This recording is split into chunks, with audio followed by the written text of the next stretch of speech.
Shalom, shalom, shalom, shalom, mes bien-aimés, chers frères et sœurs à travers le monde, soyez bénis. Que la grâce de notre Seigneur, Yeshua HaMashiach, soit avec chacun d'entre vous. Nous bénissons encore le Seigneur pour ce privilège, cette opportunité qu'il nous donne encore pour que nous puissions ensemble, pour que nous puissions être ensemble encore pendant 2 heures pour partager la parole de Dieu au sujet des nouvelles dans l'église ou dans le corps du Christ actuellement en région parisienne, en Île-de-France, dans la France et un peu partout dans le monde. Pour ceux qui ne me connaissent pas, je suis l'apôtre Jean-Paul Lawson.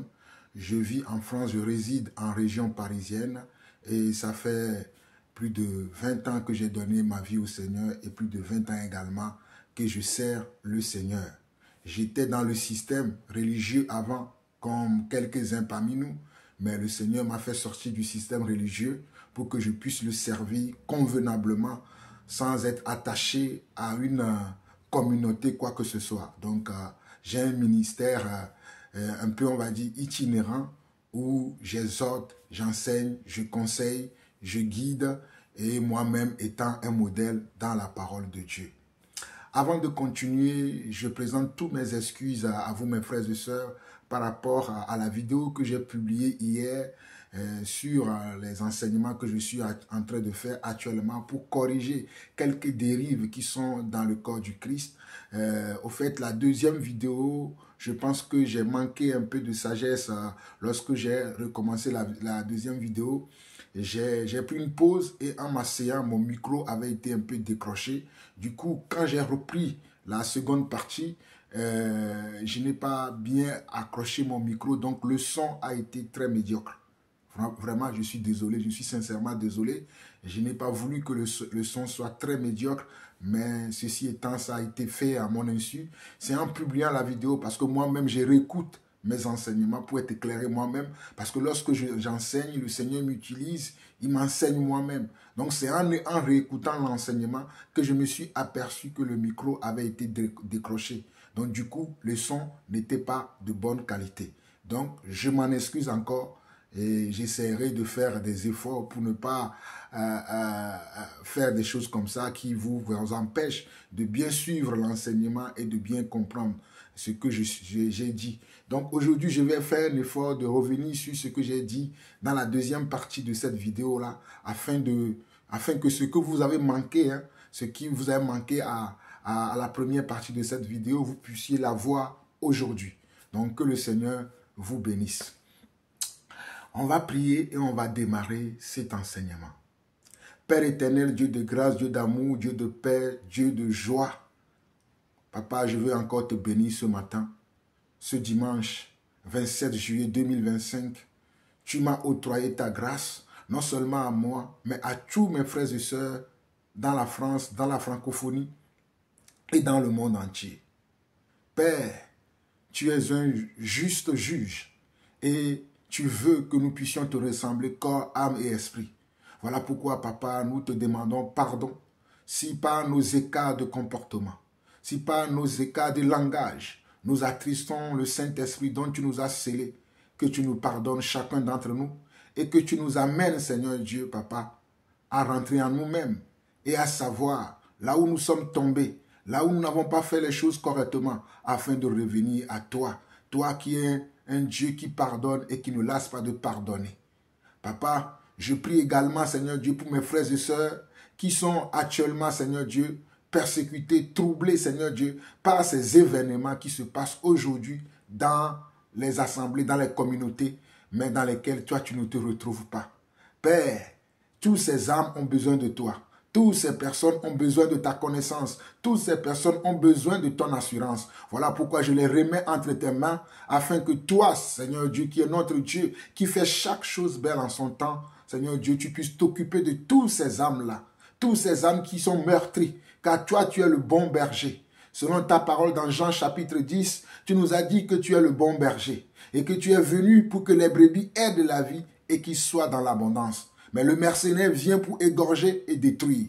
Voilà pourquoi, Père, je prie pour tous ces âmes qui sont tes brebis, Papa, qui te cherchent. C'est en te cherchant qu'ils se font avoir par les loups ravisseurs qui sont rentrés dans ton église. Père, tous ces âmes ont besoin de toi. Voilà pourquoi je te les confie, Seigneur Dieu, afin que tu puisses prendre soin de toutes ces personnes, Papa. Éternel mon Dieu, je remets ce moment entre tes mains. Viens encore me conduire, viens encore me diriger, viens utiliser mes cordes vocales, viens utiliser mes faits et gestes afin que je puisse encore partager ce que tu m'as mis à cœur, Papa, ce que tu m'as montré dans ta parole, l'expérience et la connaissance que tu m'as donnée, Seigneur Dieu, en faisant ton œuvre, Papa. Que toute la gloire, l'honneur, la puissance te reviennent à toi et à toi seul, au nom puissant et majestueux de notre Seigneur Jésus-Christ. Nous avons ainsi prié. Amen. Alors, mes chers frères et sœurs, avant de commencer aujourd'hui, avant de continuer, vous me connaissez, hein, moi j'ai mon outil de travail qui est la parole de Dieu.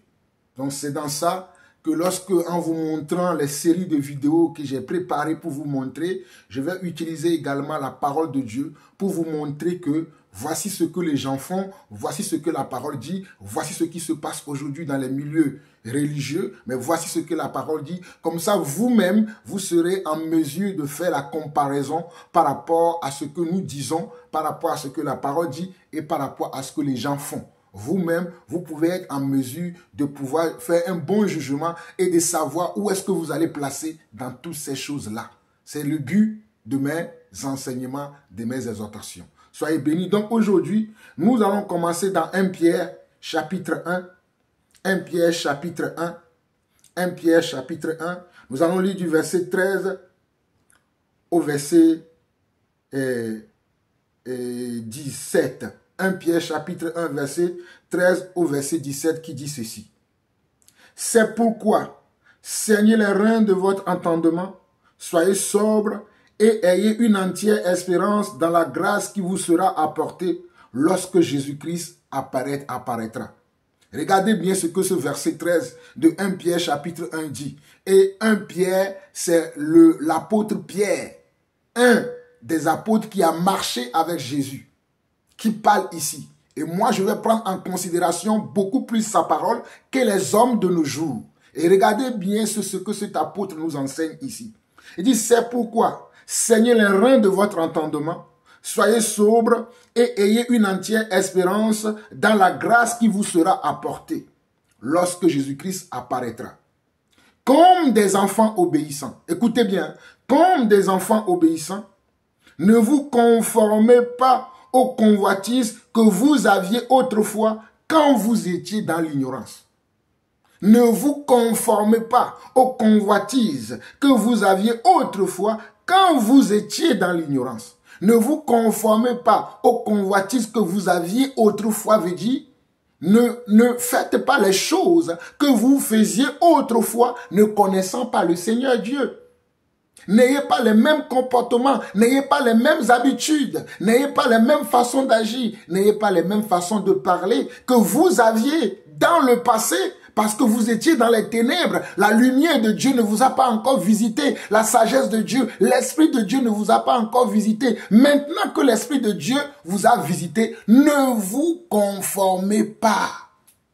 N'agissez pas toujours de la même manière. Vous devez être transformé. Vous devez être changé. Voilà pourquoi il dit ici, oh, j'aime la parole de Dieu. Comme des enfants obéissants, ne vous conformez pas aux convoitises que vous aviez autrefois, quand vous étiez dans l'ignorance. Mais, puisque celui qui vous a appelé est saint, vous aussi, soyez saints dans toute votre conduite. Écoutez bien, puisque celui qui vous a appelé est saint, vous aussi soyez saints dans toute votre conduite. Puisque celui qui vous a appelé est saint, vous aussi soyez saints dans toute votre conduite. La personne que vous prétendez que vous suivez, la personne que vous prétendez que vous servez, puisque cette personne-là est saint, vous également, vous devez être saint dans toute votre conduite.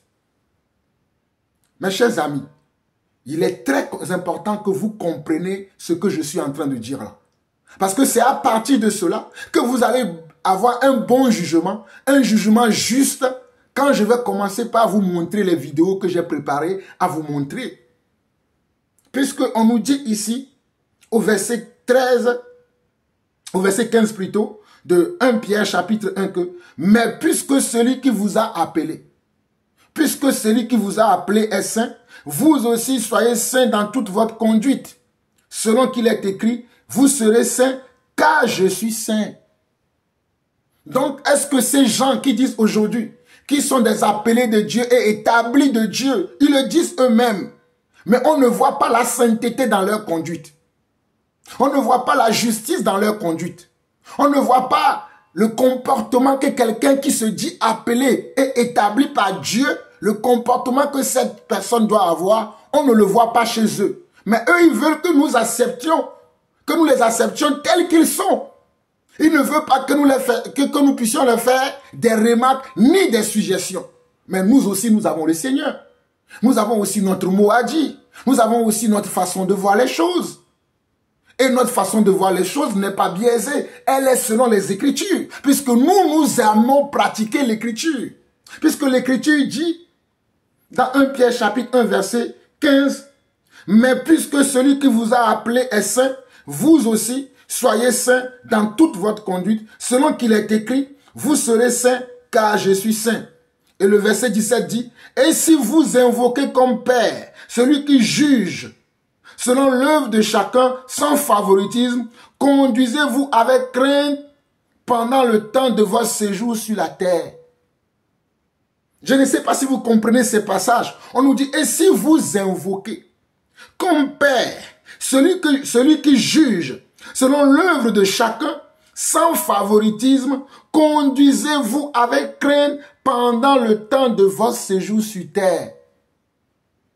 Donc si nous prétendons que nous invoquons le vrai Jésus, pas le faux Jésus, le vrai Yeshua Mashiach, si nous prétendons que c'est lui que nous invoquons, c'est lui que nous servons, c'est lui notre maître, nous devons nous conduire avec crainte pendant le temps de notre séjour sur terre.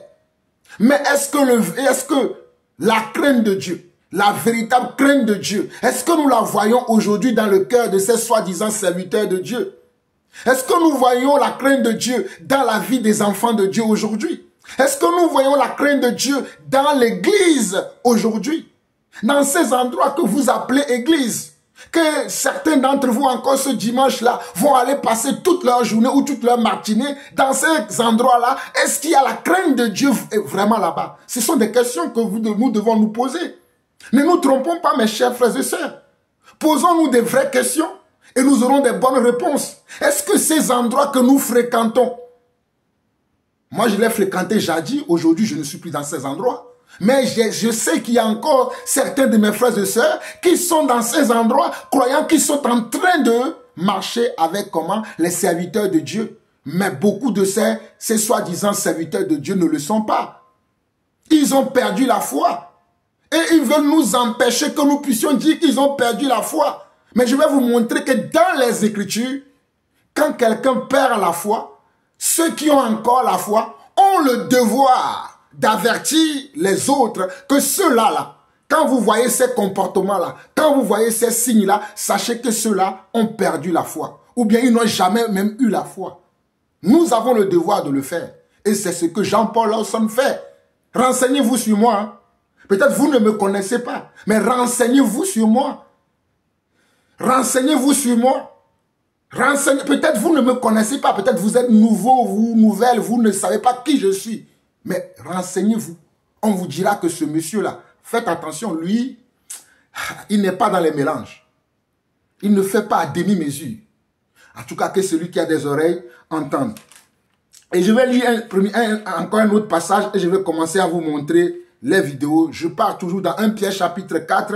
Nous allons voir le verset 17 qui dit « Car c'est le moment où le jugement va commencer par la maison de Dieu. » Écoutez bien. Car c'est le moment où le jugement va commencer par la maison de Dieu. Or, si c'est par nous qu'il commence, quelle sera la fin de ceux qui n'obéissent pas à l'évangile de Dieu? Verset 18.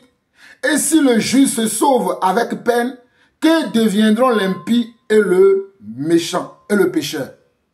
Est-ce que vous avez entendu? Car c'est le moment où le jugement va commencer par la maison de Dieu. C'est le moment. Nous sommes dans un temps aujourd'hui où Dieu va juger plusieurs assemblées. Parce que les cris des enfants de Dieu sont parvenus comment? Aux oreilles de Dieu. Il y a beaucoup d'enfants de Dieu qui ont pleuré ces derniers temps. Il y a beaucoup d'enfants de Dieu qui ont crié à lui, qui ont pleuré, papa, tu nous as abandonnés, tu nous as laissés. Et c'est pourquoi maintenant le jugement de Dieu commence et que certaines informations qui étaient des informations secrètes, qui étaient des informations cachées, sont révélées au grand jour aujourd'hui et que nous les écoutons. Mais bien aimés chers frères et sœurs, je vous assure, il y a encore beaucoup de choses, beaucoup de révélations plus graves que ce que nous observons ces derniers jours qui vont paraître dans les jours, dans les mois à venir. Écoutez-moi très bien. Je suis l'apôtre Jean-Paul Lawson. Je vous dis qu'il y aura encore des révélations plus graves que ce que nous avons entendu ces derniers jours. Je ne dis pas que ce que nous avons entendu ces derniers jours ne sont pas graves.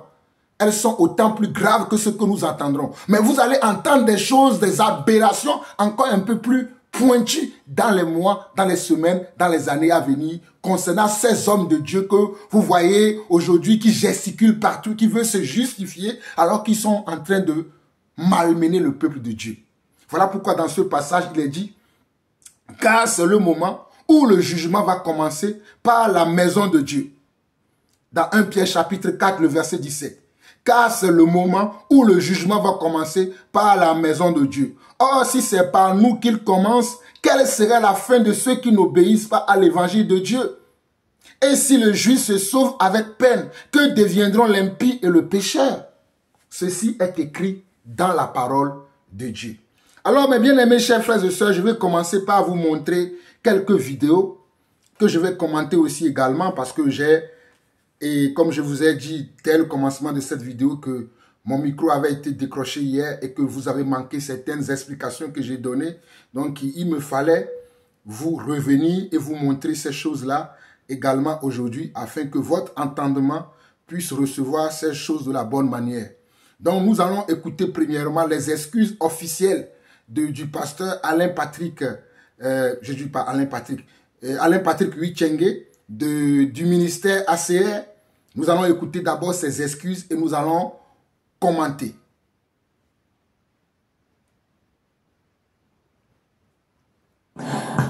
Mes chers frères et sœurs, bien-aimés en Jésus-Christ, bonjour. Depuis quelque temps maintenant, l'ACER, notre ministère, fait l'objet de plusieurs controverses et de plusieurs critiques. Et dans une vidéo du 13 septembre, en live, notre collège pastoral a présenté ses excuses et nous avons réédité point par point cette vidéo le 21 septembre 2023 dans laquelle nous demandions pardon à toutes les personnes que nous avions heurtées d'une manière ou d'une autre. J'aimerais vous dire que depuis mon jeune âge, je me suis engagé à prêcher l'évangile dans son intégrité et à ne pas être un sujet de scandale. Donc, jamais je n'utiliserai l'évangile de Jésus-Christ pour faire du mal à qui que ce soit. Cependant, je suis conscient que dans une œuvre accomplie, même divine, il peut y avoir des erreurs humaines, des maladresses humaines et des choses qu'on aurait pu mieux faire et qu'on n'a pas peut-être pu bien faire. C'est pourquoi, par cette vidéo, je viens vous réitérer notre demande de pardon pour ceux et celles qui ont été offensés d'une manière ou d'une autre. Les églises ACER que je dirige et moi, nous sommes investis pour que les citoyens français et les jeunes dans le monde puissent être des personnes modèles selon l'évangile de Jésus-Christ.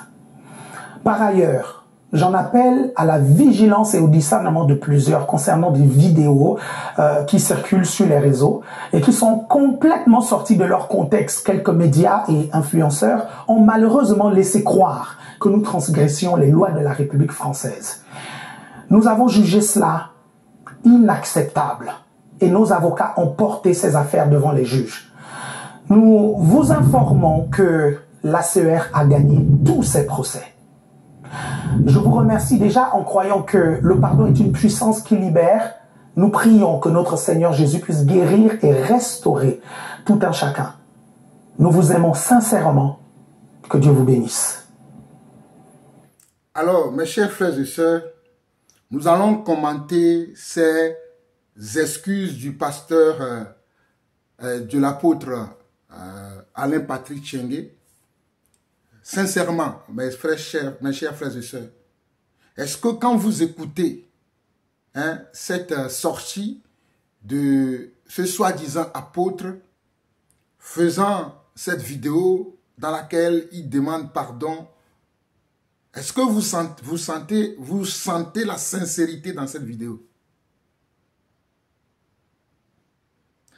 La manière dont les choses ont été abordées, la manière dont il clarifie certaines choses, est-ce que vous sentez réellement une demande de pardon sincère?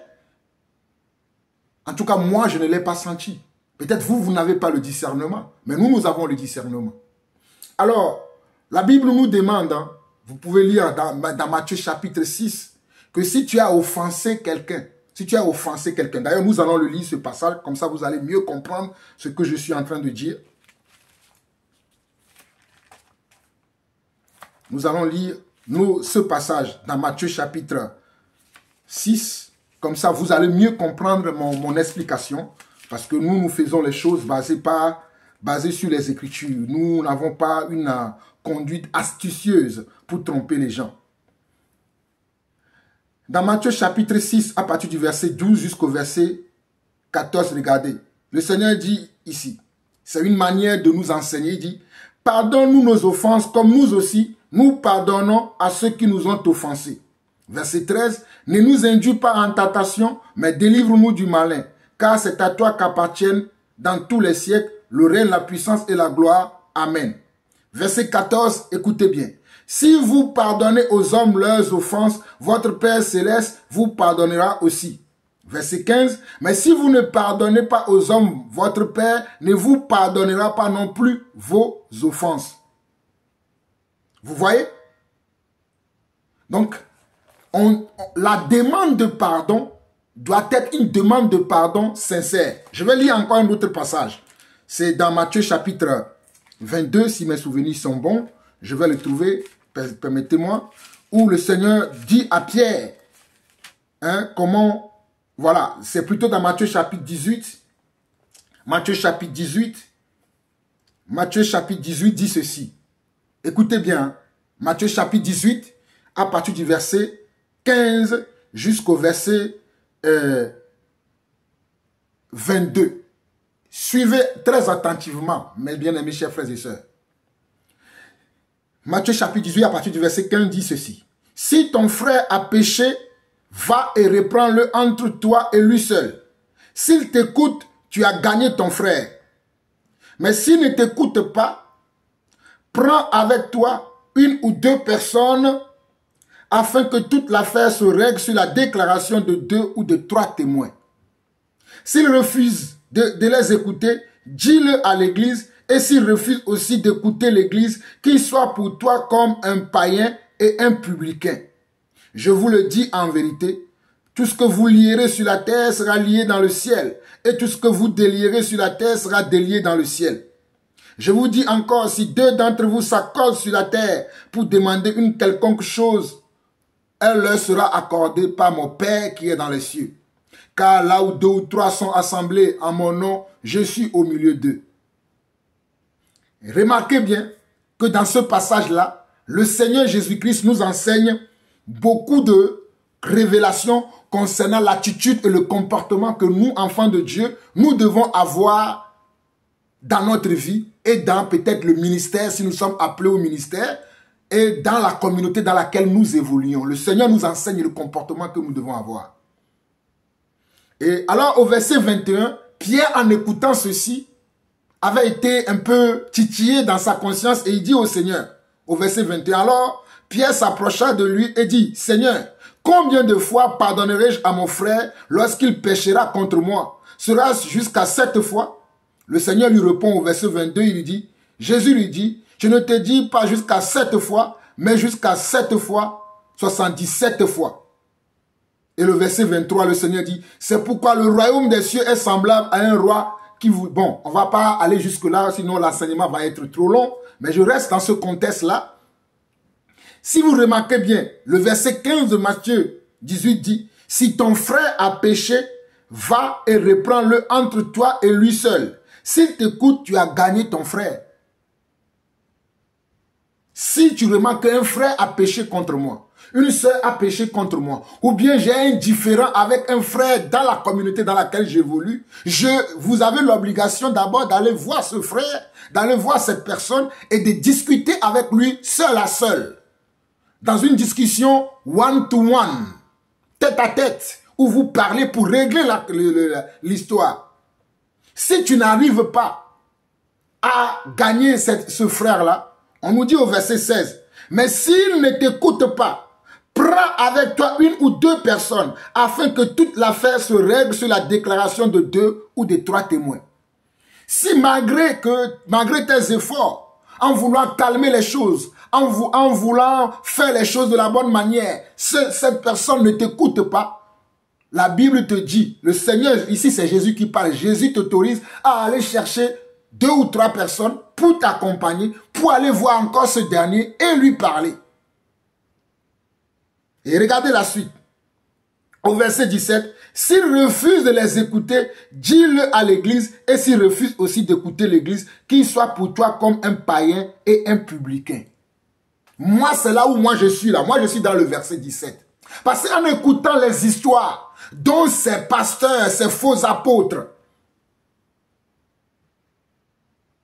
sont concernés aujourd'hui, en écoutant tous les témoignages que j'ai écoutés, lorsque certaines personnes dans leur communauté ont été blessées, ont été attristées, ont été malmenées, ont été diminuées, ont été ridiculisées, ils ont cherché à parler avec ces personnes. Ils ont même parfois pris des témoins. Mais ces personnes ont outrepassé l'autorité que, soi-disant qu'ils ont reçue de Dieu, en leur disant qu'ils ne sont que des vermines. Eux, ils ne comprennent rien. C'est eux qui ont la monopole de la communion avec Dieu. Ils ne peuvent rien leur reprocher. C'est pour ça que ces affaires sont venues sur les réseaux sociaux. Mais bien aimés, chers frères et sœurs, n'oubliez pas cette partie. N'oubliez pas ça. Je vous ai dit que moi, j'ai reçu un frère qui m'a parlé de son couple lorsqu'il était à ICC et que son couple n'allait pas bien. Son couple allait se casser. Ils ont été jusqu'à voir le pasteur. Je ne peux pas vous dire les aberrations que ce monsieur a dit à cette personne-là. Donc, je ne viens pas parler parce que je viens parler en connaissance de cause. Non, nous voyons ici que lorsqu'il y a des différends dans une assemblée, dans une communauté, les gens doivent s'asseoir pour parler les uns avec les autres. Les gens vont s'asseoir pour régler les choses comme cela se doit. Chacun doit confesser son mal qu'il a fait à l'autre. Et qu'après, qu'un terrain d'entente soit trouvé, et que nous nous pardonnons nous les uns les autres, comme le Seigneur nous l'a montré dans Matthieu chapitre 6. Maintenant, si la personne ne veut pas accepter qu'il a mal fait, doit-on dire qu'on doit aller intercéder, comme ces personnes-là le disent dans leurs vidéos? Tu as mal fait quelque chose, tu as mal agi avec quelqu'un, on te dit que tu as mal agi, tu refuses de croire que tu as mal agi. Tu dis que non, toi tu as raison.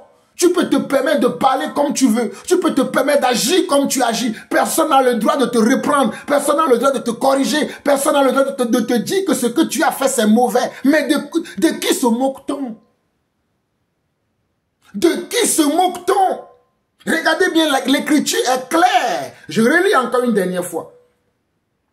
Si ton frère a péché, va et reprends-le entre toi et lui seul. S'il t'écoute, tu as gagné ton frère. Mais s'il ne t'écoute pas, prends avec toi une ou deux personnes afin que toute l'affaire se règle sur la déclaration de 2 ou de 3 témoins. S'il refuse de les écouter, dis-le à l'église. Et s'il refuse aussi d'écouter l'église, qu'il soit pour toi comme un païen et un publicain. Donc ces hommes-là, Alain Patrick Tchengue, Ivan Castanou, Joël Francis Tatou et tous leurs consorts là, pour moi ce sont des païens. Je le dis depuis des années, ce sont des païens parce que leur comportement n'est pas conforme aux Écritures. Leur manière d'agir n'est pas conforme aux Écritures, n'est pas conforme à un enfant de Dieu véritable qui sert Dieu de la bonne manière et de la bonne façon. Voilà pourquoi je les appelle des faux. Parce que le Seigneur dit qu'il soit pour toi un publicain. Qu'il soit pour toi un publicain. Si Jésus me dit que quelqu'un soit pour moi un publicain, pourquoi vous allez m'obliger à ce que j'accepte que ces personnes-là sont mes frères? Vous êtes au-dessus de Jésus? Êtes-vous au-dessus de Jésus? Quand je lis les commentaires, certains viennent me dire que toi aussi on va te traiter de faux. Mais je vous ai montré dans mon enseignement d'hier que tel ils ont présenté notre maître, tel ils nous présenteront nous aussi. Nous ne sommes pas différents de notre maître. Parce que tel père, tel fils. Et vous croyez que ces commentaires-là vont me dissuader à ce que je ferme ma bouche, à ce que je ne dise rien? Mais je sais qui je suis. Peut-être vous ne savez pas qui je suis. Mais Jean-Paul Lawson, regardez-moi très bien. Regardez-moi, je sais qui je suis. I know who I am. Je sais qui je suis. Je sais qui je suis. Je sais en qui j'ai cru. Et je sais comment je marche avec celui en qui je crois. Donc vos commentaires ne me font ni chaud ni froid. Mais je continuerai à réveiller ceux qui dorment. Parce que c'est ainsi que Dieu m'a dit, va réveiller ceux qui dorment parce que j'étais appelé pour ça.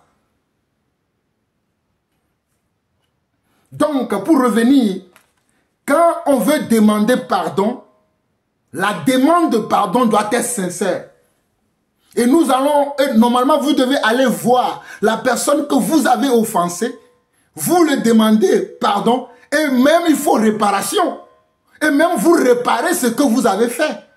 Et si vous voyez la demande de pardon de ce soi-disant pasteur, après je vous montrerai aussi son alcoolite, hein, qui est Ivan Castanou. Vous allez voir aussi ce que lui aussi il a dit, se moquant de nous. La demande de pardon doit être sincère et il faut qu'il y ait réparation.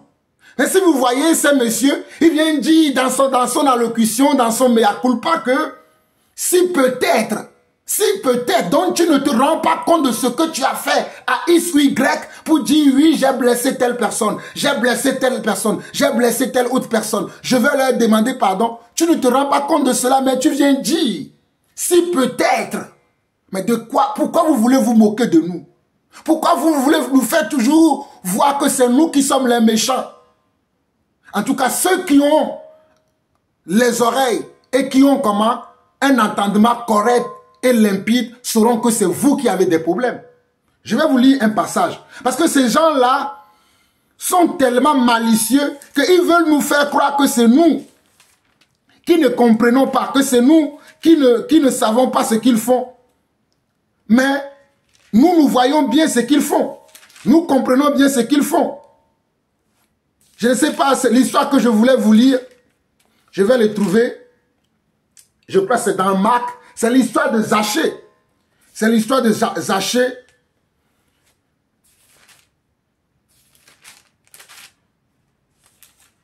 Je vais trouver ça rapidement. Permettez-moi que je le trouve.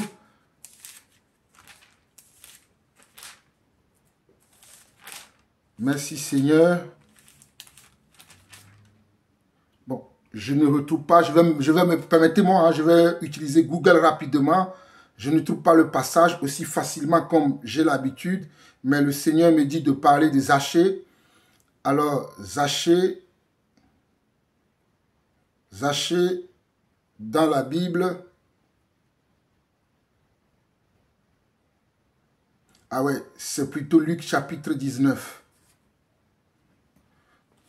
Je pensais que c'est Marc, je me suis trompé. Alors, on va aller dans Luc chapitre 19, on va voir comment Zachée montre sa repentance. Voilà, Luc chapitre 19. Mes chers frères et sœurs, nous sommes dans Luc chapitre 19. Écoutez bien. Hein. Luc chapitre 19, écoutez bien. Jésus, étant entré dans Jéricho, traversait la ville. Et voici un homme riche appelé Zachée, chef des publicains, cherchait à voir qui était Jésus. Mais il ne pouvait y parvenir à cause de la foule, car il était de petite taille. Il courut en avant et monta sur un sycomore pour le voir, parce qu'il devait passer par là. Lorsque Jésus fut arrivé à cet endroit, il leva les yeux et lui dit, « Zachée, hâte-toi de descendre, car il faut que je demeure aujourd'hui dans ta maison. » Zachée se hâta de descendre et le reçut avec joie. Voyant cela, tous murmuraient et disaient, il est allé loger chez un homme pécheur. Mais Zachée, se tenant devant le Seigneur, lui dit, voici, Seigneur, je donne aux pauvres la moitié de mes biens. Et si j'ai fait tort de quelque chose à quelqu'un, je lui rends le quadruple. Mes frères et sœurs, ne vous trompez pas. Mes frères et sœurs, ne vous y trompez pas. Mes frères et sœurs, ne vous y trompez pas. Nous avons les Écritures comme modèle sur lequel nous devons nous calquer. Nous ne nous calquons pas sur les comportements de quelques-uns ou sur les commentaires de quelques-uns. Remarquez bien que ces hommes, lorsqu'ils parlent, ils ne vont jamais utiliser la parole de Dieu. Quand bien même que vous allez voir qu'ils vont citer un verset par-ci, un verset par-là, mais ils font souvent les ramassis de certaines paroles, de certains propos qui vont vous badigeonner avec, mais ils ne sont jamais dans les Écritures. Or, nous savons que la Bible dit dans Jean 8, verset 32, que vous connaîtrez la vérité et que c'est la vérité qui vous affranchira.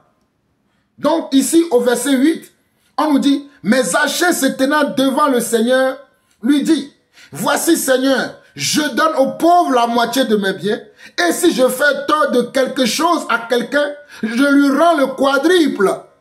Et le verset 9, Jésus lui dit, le salut est entré aujourd'hui dans cette maison parce que celui-ci aussi est un fils d'Abraham. Car le Fils de l'homme est venu chercher et sauver ceux qui étaient perdus. Il peut arriver que nous soyons perdus. Mais notre comportement, notre attitude, notre manière de faire va faire que nous serons retrouvés par le Seigneur.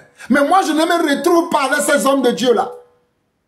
Moi, je ne retrouve pas avec ces hommes de Dieu. Parce que quand je vois ce qu'ils racontent, quand je vois ce qu'ils font, quand je vois l'orgueil qu'ils ont en eux, quand je vois comment la manipulation, la séduction qu'ils ont dans leur bouche, je ne peux pas croire à ce qu'ils disent. Et d'ailleurs, ils ne disent pas la vérité. Regardez ce que Zachée vient de dire ici. Quand tu veux demander pardon, quand tu fais tort à quelqu'un, tu dois aller voir la personne et faire une réparation. Voilà la vraie demande de pardon. C'est pas tu viens dire, si, écoutez, regardez vous-même. Regardez vous-même. Je vais vous remontrer cette vidéo parce que vous allez penser que je dis des choses pour dire des choses. Réécoutez. C'est important. Mes chers frères et sœurs, bien-aimés en Jésus-Christ, bonjour. Depuis quelque temps maintenant, l'ACER, notre ministère, fait l'objet de plusieurs controverses et de plusieurs critiques.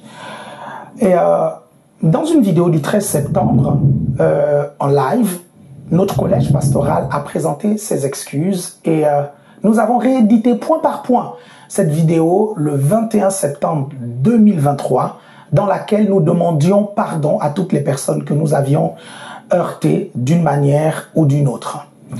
J'aimerais vous dire que depuis mon jeune âge, je me suis engagé à prêcher l'évangile dans son intégrité et à ne pas être un sujet de scandale. Donc, jamais je n'utiliserai l'évangile de Jésus-Christ pour faire du mal à qui que ce soit. Cependant, je suis conscient que dans une œuvre accomplie, même divine, il peut y avoir des erreurs humaines, des maladresses humaines et des choses qu'on aurait pu mieux faire et qu'on n'a pas peut-être pu bien faire. C'est pourquoi par cette vidéo, je viens vous réitérer notre demande de pardon pour ceux et celles qui ont été offensés d'une manière ou d'une autre. Les églises ACER que je dirige et moi, nous sommes investis pour que les citoyens français et les jeunes dans le monde puissent être des personnes modèles selon l'évangile de Jésus-Christ. Par ailleurs, j'en appelle à la vigilance et au discernement de plusieurs concernant des vidéos qui circulent sur les réseaux et qui sont complètement sorties de leur contexte. Quelques médias et influenceurs ont malheureusement laissé croire que nous transgressions les lois de la République française. Nous avons jugé cela inacceptable et nos avocats ont porté ces affaires devant les juges. Nous vous informons que l'ACER a gagné tous ses procès. Je vous remercie déjà en croyant que le pardon est une puissance qui libère. Nous prions que notre Seigneur Jésus puisse guérir et restaurer tout un chacun. Nous vous aimons sincèrement Que Dieu vous bénisse. Mais bien aimés chers frères et sœurs, la malicité qui est cachée derrière ces soi-disant demandes de pardon, c'est pour venir encore menacer les gens. Si vous voyez bien, à la fin de son allocution, de sa demande de pardon, oui, notre ministère ACER a confié ses affaires à nos avocats et nous avons gagné tous les procès. Et on voit, parce que vous ne voyez pas bien, en bas de ces procès verbaux qui circulaient en dessous de sa vidéo, on voyait que la signature d'un greffier. Mais si vous avez gagné un procès, vous devez prendre le procès que vous avez gagné, vous devez lire comment le compte rendu du procès. Qu'est-ce que l'accusé a dit, qu'est-ce que l'innocent a fait et comment est-ce que maintenant les juges ont statué. C'est comme ça qu'on parle. Mais vous voulez nous manipuler? Mais vous avez l'outrecuidance, vous. Vous êtes culottés, vous. Vous voulez nous manipuler, nous aussi. En tout cas, vous pouvez manipuler certaines personnes. Mais nous autres, nous avons... Hey, regardez-moi. Je suis l'apôtre Jean-Paul Lawson. Et je crois que la plupart d'entre vous, nous sommes presque de la même génération. Que ce soit Alain Patrick Tchengue, que ce soit Yvan Castanou. Si vous n'êtes pas plus vieux que moi de 2 ans, peut-être c'est moi qui suis plus vieux que vous de 2 ans ou de 3 ans. Donc ne venez pas nous montrer, ne venez pas nous mentir à nous autres là. Nous avons l'œil ouvert. Ne venez pas faire vos cinémas là que vous faites dans vos assemblées là. Ne venez pas faire ça sur le net.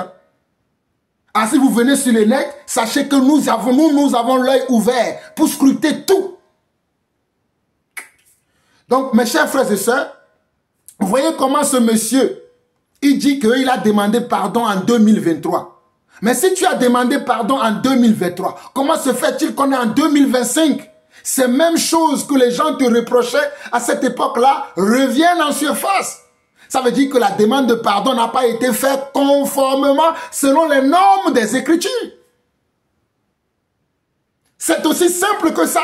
Si je veux prendre les choses que tu as dit mot à mot et que ces affaires-là reviennent encore en surface, ça veut dire que quoi? Ça veut dire que là, la demande de pardon n'a pas été faite selon les normes de l'écriture que je vous ai montré tout à l'heure. Ça veut dire que là, il n'y a même pas eu de réparation parce qu'un cœur meurtri criera toujours justice.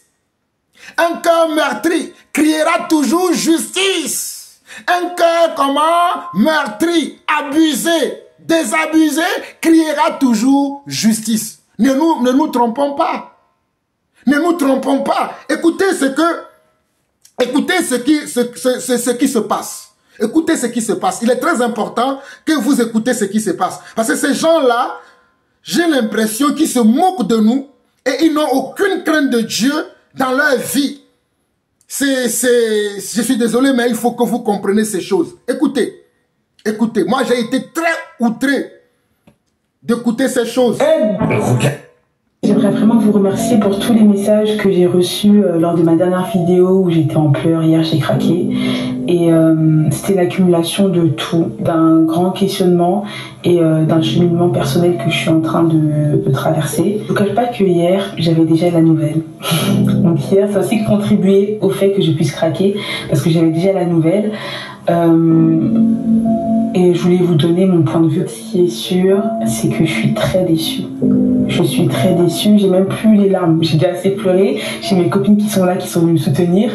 Elles sont là pendant que je tourne la vidéo. C'est-à-dire que j'ai déjà trop pleuré. J'ai déjà trop mis les organes dedans. Comme si une partie de mon monde est en train de s'écrouler. Il faut savoir que là, j'ai 21 ans. Dès mes 16 ans, je suis rentrée dans ce système, les églises, etc. Pourquoi je dis système? Parce que là, ce qui s'est passé et l'annonce qui vient d'être donnée me fait comprendre que finalement, c'est vraiment un système. J'ai vu certaines vidéos et certains messages où, en gros, on disait que nos témoignages, en gros, sont faux et que c'est des accusations infondées, etc. Le 7 décembre 2024, j'ai fait une TS où... Vous avez écouté la sœur? Vous avez écouté la sœur? Mes bien-aimés chers frères et sœurs, les papas, les mamans, j'aimerais profiter de cette occasion pour vous encourager, vous-même, à prier avec vos enfants à la maison, à partager un moment de partage de la parole avec vos enfants. Moi, je le fais avec mes enfants tout le temps. Peut-être vous allez dire que toi, tu es appelé du Seigneur, tu connais les Écritures. Mais pour nous autres qui ne connaissons pas le Seigneur, comment allons-nous faire? Je vais vous partager un message tout à l'heure où le Seigneur nous demande comment nous devons faire les choses. Notre Dieu est un Dieu qui sait tout, qui connaît tout.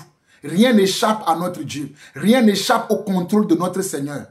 Je vous le répète encore. Rien n'échappe au contrôle de notre Seigneur. Moi, je suis sidéré de voir notre sœur qui a dit que c'est depuis l'âge de 16 ans qu'elle a commencé à fréquenter les assemblées. Depuis l'âge de 16 ans. Aujourd'hui, elle en a 21.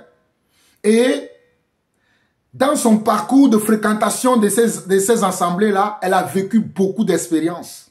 Elle a vécu beaucoup de choses qui lui ont fait mal. Et elle a fait des témoignages. Et regardez bien, elle dit que les gens disent que ces témoignages sont faux. Et vous allez voir que c'est ce que ces faux apôtres-là essayent de nous véhiculer dans leur message. C'est pour ça que je dis que leur demande de pardon n'est pas sincère. Parce qu'il y a vraiment une sincérité quand on reconnaît le mal qu'on a fait. Mais parler en général, dire que bon, même si une œuvre est divine, on peut remarquer quand même qu'il y aura une imperfection humaine dedans. Mais ça, ce n'est pas une demande de pardon. De qui se moque-t-on? La sœur dit que ces pasteurs-là, ces faux apôtres-là, renient en bloc qu'ils n'ont pas fait tort de quelque chose à leur comment? À leur soi-disant brebis ou à leur soi-disant suiveur. Ils le nient carrément. Et c'est le danger, c'est que cette sœur-là que vous voyez ici, là, elle a fait une TS. C'est quoi une TS? C'est une tentative de suicide. Elle a voulu se suicider à cause du mal qu'elle a subi dans l'église. Déjà, je ne sais pas comment vous enseignez ces gens, parce que si ces gens ont reçu un bon enseignement, quand vous faites vos choses-là, ils prendront leurs pieds à leur cou, ils vont partir, mais ils ne vont pas aller se suicider. Mais tellement l'enseignement que vous donnez est diamétralement opposé à l'enseignement de Dieu que voici ce que ça amène dans la vie des gens. Une tentative de suicide. Une tentative de suicide dans l'église de Dieu. Mes amis, soyons sérieux. Mes amis, s'il vous plaît, ne mettons pas les organes comme disent les Africains. Mais moi je dis, soyons lucides. Est-ce que dans l'église de Jésus-Christ, l'église que Jésus bâtit, il y aura des gens qui vont vouloir se suicider? En tout cas, celui qui s'est suicidé, moi je sais dans la Bible, c'est Judas parce qu'il a vendu Jésus. C'est le seul que je connais dans la Bible qui s'est suicidé parce qu'il a vendu Jésus. Mais quelqu'un qui est bien bâti dans la foi peut aller se suicider. Mais c'est pas possible. C'est pas correct. Je me pose beaucoup de questions. Écoutez, réécoutez la sœur, c'est très important parce que c'est là que vous allez comprendre que ces hommes-là sont en train de vous manipuler.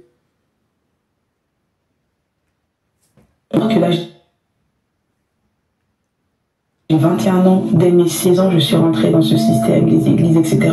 Pourquoi je dis système? Parce que là, ce qui s'est passé et l'annonce qui vient d'être donnée me fait comprendre que finalement, c'est vraiment un système. J'ai vu certaines vidéos et certains messages où en gros, on disait que nos témoignages en gros sont faux et que c'est des accusations infondées, etc. Le 7 décembre 2024, j'ai fait une TS où j'ai clairement fait une lettre à mes proches, à ma famille que j'aime tant. Je suis très famille et j'ai fait une lettre en disant que voilà, c'était fini, que je voulais mettre fin à cause de ce que j'ai pu vivre dans mon ancienne église que vous connaissez très bien, qui m'a bousillé clairement le cerveau. Clairement, il faut le dire, ça a bousillé ma mentalité, ça a bousillé mon système de pensée. Les abus que j'ai pu vivre là-bas ont généré en moi des crises d'angoisse, des crises de panique. C'est-à-dire que même les gens qui m'entourent savent très bien ce que j'ai pu traverser, les larmes que j'ai pu couler, les moments où j'étais dans ma réflexion. En fait, je ne sais pas comment vous expliquer à quel point, comme je disais dans la vidéo que j'ai fait hier, pour moi c'était un peu le monde des bisounours.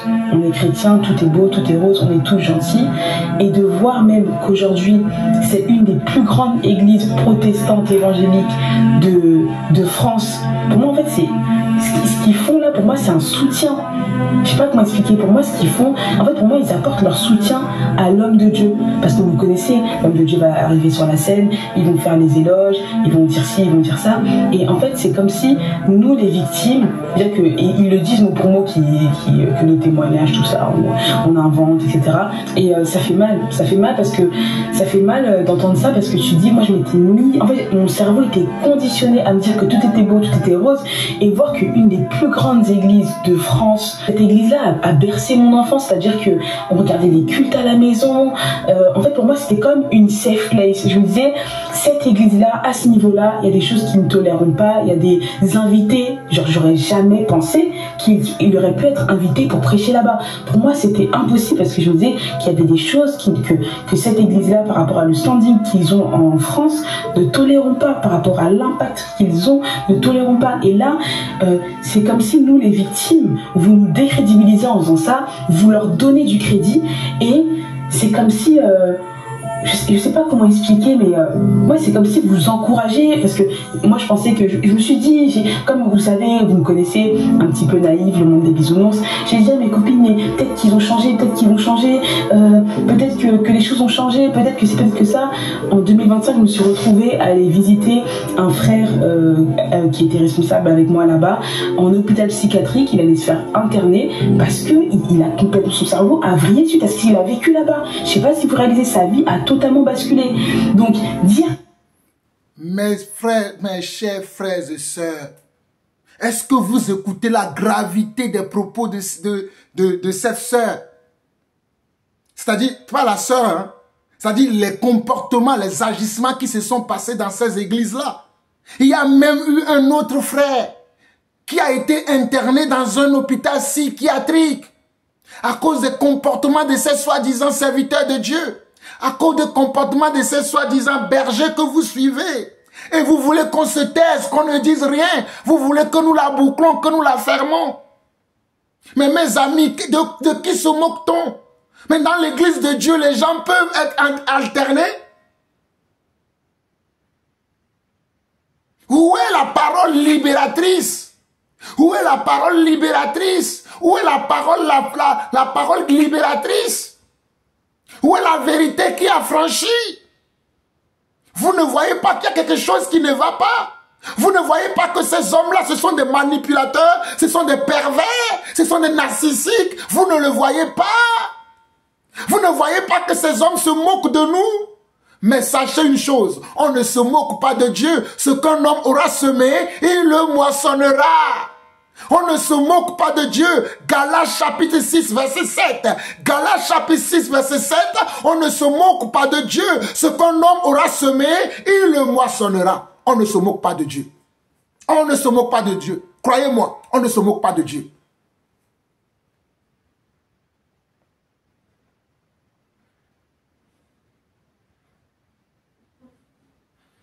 Qu'on invente, dire qu'en fait ça fait super mal. Peut-être qu'il y a des gens qui maxent et qui vont venir envenimer la chose, mais les victimes, il y a quand même de vraies victimes. Il n'y a pas de fumée sans feu. Désolé, il y a des églises sans scandale, ça existe. Il y a des églises sans scandale, donc il n'y a pas de fumée sans feu. Je sais que des fois il y en a qui ont la haine des églises et qui vont vouloir créer des polémiques, des scandales, etc. Ça, on sait le discerner. Mais lorsque tu as des personnes comme moi par exemple, j'ai disparu, j'ai fait une TS, j'ai mis ma famille dans un état, c'est-à-dire que jusqu'à présent, et on a encore un petit peu entre guillemets les séquelles. Ma mère, elle est inquiète, je pars au travail, si je la préviens pas, elle s'inquiète, etc. Enfin, on vit des choses dans le quotidien qui font que ce que j'ai eu à commettre impacte en gros encore notre quotidien. Il y a tellement de témoignages, que ce soit des abus psychologiques, des abus d'autorité, des abus financiers, et voir qu'une des plus grandes églises protestantes évangéliques d'Île-de-France invite cet homme de Dieu là en question. Et même pour certains, après chacun, je sais que dans le christianisme il y a plusieurs visions et chacun a sa vision.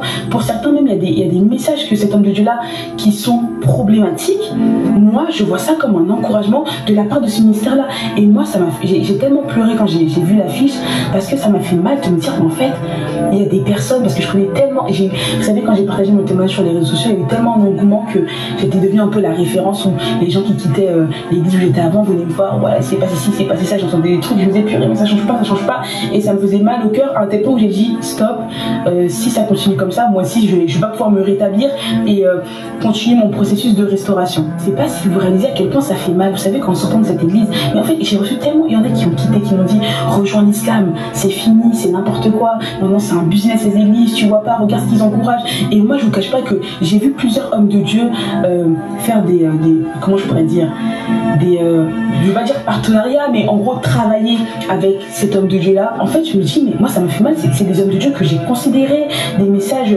parce que j'étais tellement à fond que j'ai écouté leur prédication à gogo, et de voir que maintenant il y a des photos qui circulent avec l'homme de Dieu en question. Enfin en gros pour moi ces hommes de Dieu là ils sont complices, je suis désolée, vous êtes complices, et le jour où il y aura quelqu'un qui va peut-être mettre fin à ces jours réellement, et si j'étais parvenue à mes fins, pour moi il y a une forme de, pour moi c'est une forme de complicité, c'est un encouragement, vous voyez ce que je veux dire, pour moi c'est un encouragement, aller dans cette église là, inviter cet homme de Dieu là à prêcher dans ton église, alors que tu sais très bien qu'il est problématique, qu'il y a énormément de personnes, parce qu'ils disent oui on gagne les âmes, mais il y a tellement de personnes qui sont reparties dans le monde à cause de ce qu'ils ont vécu là-bas, il y en a qui sont hospitalisés, il y a tellement de situations, il y en a qui jusqu'à présent ont des séquelles, ont abandonné la foi, l'église se vante, on gagne les âmes, vous gagnez les âmes au détriment de combien de soldats que vous avez blessés et perdus. Ça me fait mal parce que je me dis que j'ai vraiment donné de l'estime et j'ai vraiment donné du... Mes amis, non, c'est très intéressant ce que la sœur dit. Dieu a vraiment ouvert les yeux de cette sœur. Au fait, quand vous êtes dans ces milieux-là, quand on essaie de vous endormir, ils vont vous dire, vous savez que nous gagnons des âmes pour le Seigneur. Mes amis, ne vous trompez pas, hein. Ce n'est pas parce que vous faites venir les gens devant. Les gens disent, aujourd'hui, j'ai entendu ta parole, je te donne mon cœur, je te donne ma vie, Seigneur, prends ma vie, que vous croyez que vous avez gagné des âmes pour le Seigneur.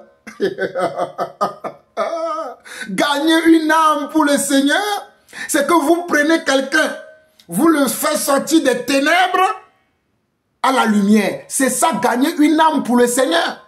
Ce n'est pas quand vous faites vos soi-disant campagnes d'évangélisation qui veut donner sa vie à Jésus. Les apôtres n'ont pas posé la question de dire qui veut donner sa vie à Jésus. Hey, écoutez-moi très bien, je suis l'apôtre Jean-Paul Lawson.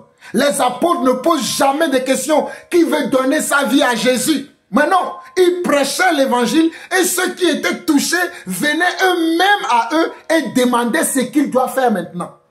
Mais remarquez que de ces soi-disant assemblées, ces soi-disant méga church, ou comme la sœur dit là, ils disent oui, nous gagnons des âmes pour le Seigneur. C'est comme ça qu'ils vont nous ridiculiser, nous autres, pour dire qu'est-ce que vous faites pour le Seigneur, parce que nous n'avons pas de grandes cathédrales, nous n'avons pas de grandes églises, de grands bâtiments comme eux. Ils vont dire que qu'est-ce que vous faites au Seigneur. Mais croyez-moi, moi je gagne des âmes au Seigneur. Je gagne des âmes au Seigneur. Je vais vous montrer tout à l'heure que moi aussi je fais des campagnes d'évangélisation. Et je gagne des âmes au Seigneur. Je vous dis, je gagne des âmes au Seigneur. Mais je n'ai rien à vous prouver. Dites ce que vous voulez sur nous, ce n'est pas grave. Je reviens dans le sujet dans lequel on est. Vous avez vu comment la sœur a expliqué beaucoup de choses. Il a dit qu'il y a eu des abus financiers. Il y a eu des abus d'autorité. Il y a eu des abus spirituels. Il y a eu plusieurs abus dans ces églises-là. Il y a eu plusieurs abus. Mais moi, je n'ai pas vu des abus dans l'église primitive. Je n'ai pas vu dans la première église qui a démarré dans Actes chapitre 2 et dans Actes chapitre 4 des abus. Je n'ai pas vu ça. Donc, je ne sais pas quel est le modèle que ces gens de pasteurs que vous suivez, je ne sais pas le modèle que eux ils suivent. Parce que nous autres, nous suivons le modèle des apôtres. Nous suivons le modèle de ceux qui nous ont précédés dans la foi. Parce que nous avons encore la jugeote, nous. Nous avons encore le discernement, nous. Nous avons encore la tête sur les épaules. Et nous suivons comment? Le modèle de ceux qui nous ont précédés dans la foi. Nous n'avons pas notre propre modèle à nous que nous voulons faire.